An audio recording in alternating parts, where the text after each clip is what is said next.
এয়া হৈছে মছজিদৰ ইমামৰ কন্যা ইলিমা সিদ্দিকা যিসকলে কয় মছজিদৰ ইমামে নিজৰ ল'ৰা ছোৱালীৰ প্ৰতি শিক্ষাৰ ক্ষেত্ৰত কিমান দায়বদ্ধ আজি ৰফিকুজাইৰ কেমেৰাত আপোনালোকে চাই লওক মছজিদৰ ইমামে কি কৰিব নোৱাৰে কেৱল মছজিদৰ ইমামক লৈ প্ৰায় সময়ত ফেচবুকতে হওক সোশ্যাল মিডিয়াত হওক উপলুঙ্গা কৰে আজি মছজিদৰ ইমামে নিজৰ কন্যাক গোটেই অসমৰ ভিতৰত গুৱাহাটী ইউনিভাৰ্চিটিৰ পৰা এডুকেশ্যন ডিপাৰ্টমেণ্টত প্ৰথম বিভাগত ফাৰ্ষ্ট ক্লাছ আপোনালোকে ইয়া চাওক ইলিমা সিদ্দিকাৰ বাবে মছজিদৰ ইমামৰ বাবে আজি গোটেই অসমত এই ভিডিঅ'টো প্ৰত্যেকগৰাকী মানুহৰ হাতে হাতে যাব লাগে আজি প্ৰত্যেকগৰাকী মানুহৰ ঘৰে ঘৰে এইটো ভিডিঅ' যাব লাগে আজি যিমান অসমত মোবাইল আছে প্ৰত্যেকগৰাকী মানুহৰ মোবাইলত এই ভিডিঅ'টো যাব লাগে আপোনালোকে এক ফালৰ পৰা আপোনালোকে শ্বেয়াৰ কৰক মছজিদৰ ইমামক উপলুঙ্গা কৰা সকলে চাই লওক এইটো ভিডিঅ'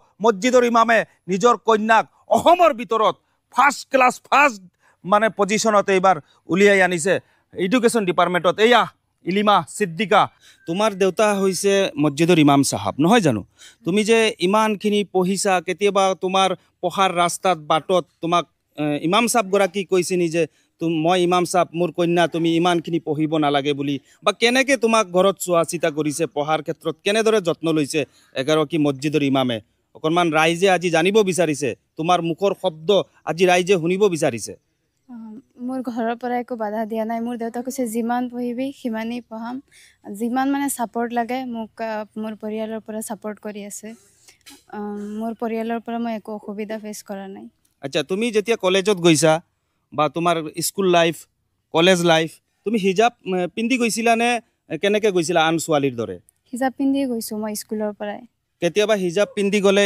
স্কুলত কোনোবা লগৰ ছোৱালী বা লগৰীয়াহঁতে তোমাক হাঁহি ঠাট্টা কিবা কৰিছিল নি বা কিবা কৈছিল নেকি নাই কোনেও কৰা নাই আৰু মোৰ পৰা চাই চাই বহুত আৰু পিন্ধিছে তোমাৰ পৰা চাই আৰু হিজাব পিন্ধিছে বেলেগে হয় আচ্ছা আৰু এই হিজাব পিন্ধিয়েতো তুমি এক্সামত অৱতীৰ্ণ হৈছা হয় মই হিজাব পিন্ধিয়ে গৈছোঁ আচ্ছা পৰীক্ষা দি আহিছে আচ্ছা আৰু মোৰ লগত আছে ইলিমা সিদ্দিকাৰ পিতৃ এই আপোনালোকে দেখিছে তেখেতৰ নাম হৈছে ইমান আলী 2000 চনৰ পৰা এইগৰাকী ইমান আলীয়ে অসমৰ বহুকেইখন মছজিদত ইমামতি কৰি আহিছে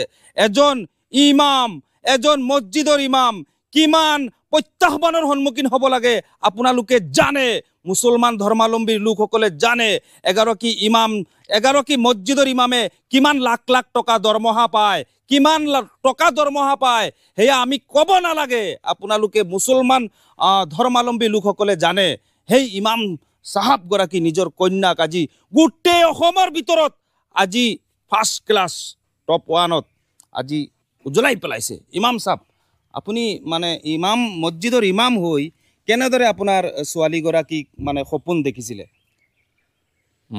মোৰ নাম ইমান আলী চিমলাই পথাৰ পোষ্ট অফিচ খাৰিখানা লংকা নিবাসী বাসিন্দা হৈ মই ল'ৰা ছোৱালীক পোহপাল দি আছোঁ মোৰ ডিউটি এটাই সুপ্ৰিম ডিউটি হ'ল মই দিনৰ খেদমত কৰিছোঁ মছজিদৰ ইমামতি কৰিছোঁ বৰ্তমান পশ্চিম ডাবলং বড়ো মছজিদত ইমামতি কৰি আছোঁ আৰু ল'ৰা ছোৱালীক পোহপাল দি লেখা পঢ়া কৰাই আছোঁ দুজনী ছোৱালী দুজনী ল'ৰা দুটা পঢ়া বাদ দিলে ছোৱালী দুজনী পঢ়ি আছে যে এডুকেশ্যন মানে শিক্ষা কি বস্তু এইটো দেখাব লাগে ৰাইজক দেখাব লাগে দুনিয়াবাসীক দেখাব লাগে গোটেই অসমক দেখাব লাগে গোটেই দেশক দেখাব লাগে সেইখিনি কমৰ ভান্দি লাগিছে যে মই ডিগ্ৰী ল'ম মই কৈছোঁ ভালকৈ পঢ়িবা মই পঢ়াম যিমানলৈকে তেজ আছে হাৰ্ডি আছে মই পঢ়াম মানুহে কয় মছজিদৰ ইমাম হৈ কি কৰিব মছজিদৰ ইমামে কি কৰে বুলি মানুহে প্ৰায় সময়ত সমালোচনা কৰে মছজিদৰ ইমামৰ ডিউটি হ'ল মানুহ বেলাইনত গৈছে লাইনত আনিব লাগে তৃতীয় পক্ষত থাকিব লাগে পাঠা-পাঠি যাব নালাগে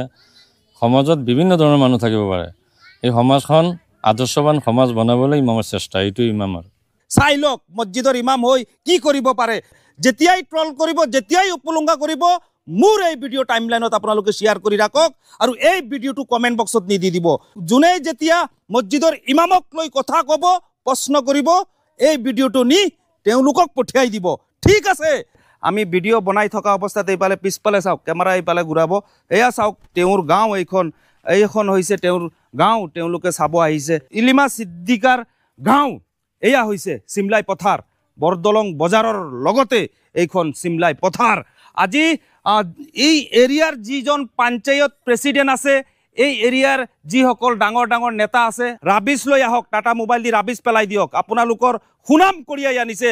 আপোনালোকৰ গোটেই চিমলাই পথাৰ গাঁৱত আজি গোটেই চিমলাই পথাৰক উজুলাই পেলাইছে এইগৰাকী ইলিমা সিদ্দিকাই। আপোনালোকে গাড়ী ভৰ্তি কৰি ৰাবিছ লৈ আহক, আহি এই বোকা ৰাস্তা ইলিমাৰ আপোনালোকে ঠিক কৰি দিয়ক।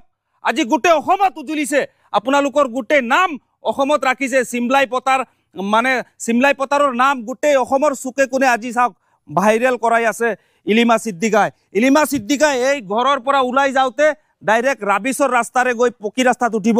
আজি নেতা খালি পালি নেতা হৈ আপোনালোকে নাথাকিব, আপোনালোকে সঠিক সময়ৰ সঠিক জবাব দিয়ক।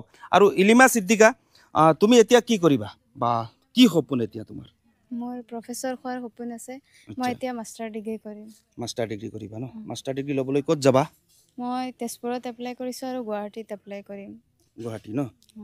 আচ্ছা, তেজপুৰ আৰু গুৱাহাটী এপ্লাই কৰা হ'ব। য'ত সুবিধা পায় তাতে তাই মাষ্টাৰ ডিগ্ৰী কৰিব, প্ৰফেচাৰ হ'ব ভৱিষ্যতৰ। গতিকে কংগ্ৰাচুলেশ্যন থাকিল ইলিমা সিদ্দিকালৈ। আৰু আপোনালোকো কমেণ্ট বক্স ভৰাই পেলাওক, একফালৰ পৰা ভৰাই পেলাওক। খালি কংগ্ৰাচুলেশ্যন লিখক, সিদ্দিকা, ইলিমা সিদ্দিকা কংগ্ৰাচুলেশ্যন, ইলিমা সিদ্দিকা কংগ্ৰাচুলেশ্যন, একফালৰ পৰা লিখক। এয়া হৈছে আমাৰ হোজাইৰ গৌৰৱ, এয়া হৈছে আমাৰ গোটেই চিমলাই পথাৰৰ গৌৰৱ। গতিকে চিমলাই পথাৰ এৰিয়াৰ নেতাসকলে আহক, আজি ইলিমা সিদ্দিকাৰ ঘৰত আহি তেওঁক শুভেচ্ছা দিয়ক, তেওঁক আজি অভিনন্দন দিয়ক, তেওঁক আজি কংগ্ৰাচুলেশ্যন দিয়ক। তেওঁৰ বাটখনত একেবাৰে ৰাবিছ পেলাই দিয়ক, একদম ডাইৰেক্ট ইলিমা সিদ্দিকাৰ গাড়ীৰ চকাত যাতে, স্কুটিৰ চকাত যাতে বোকা লাগিব নালাগে। ঠিক আছে, আজি এইগৰাকী ইমাম চাবে ইমানখিনি ধৈৰ্য ধৰিছে।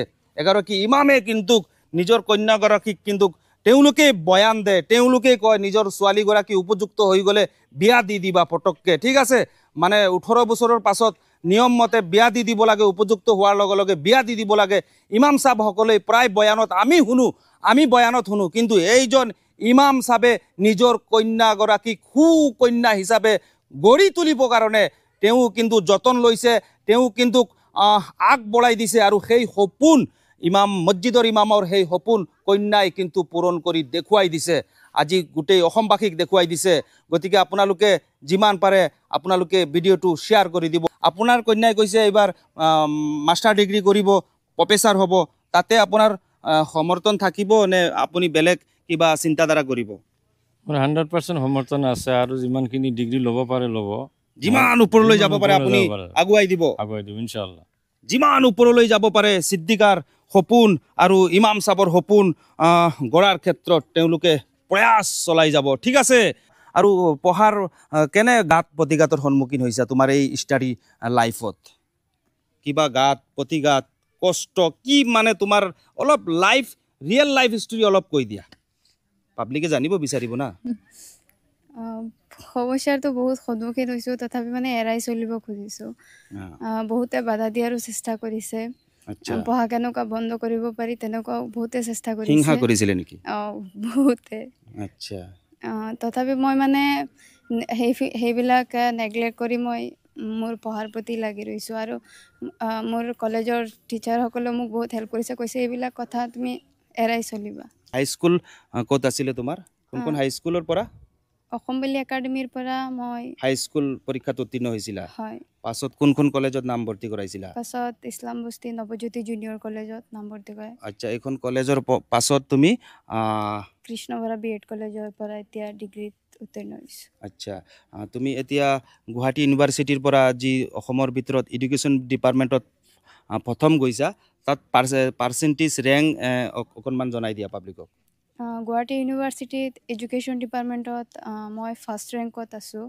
আচ্ছা, গোটেই অসমত গুৱাহাটী ইউনিভাৰ্চিটিৰ আণ্ডাৰত। আচ্ছা, এইটোলৈ তোমালৈ কংগ্ৰাচুলেশ্যন থাকিল।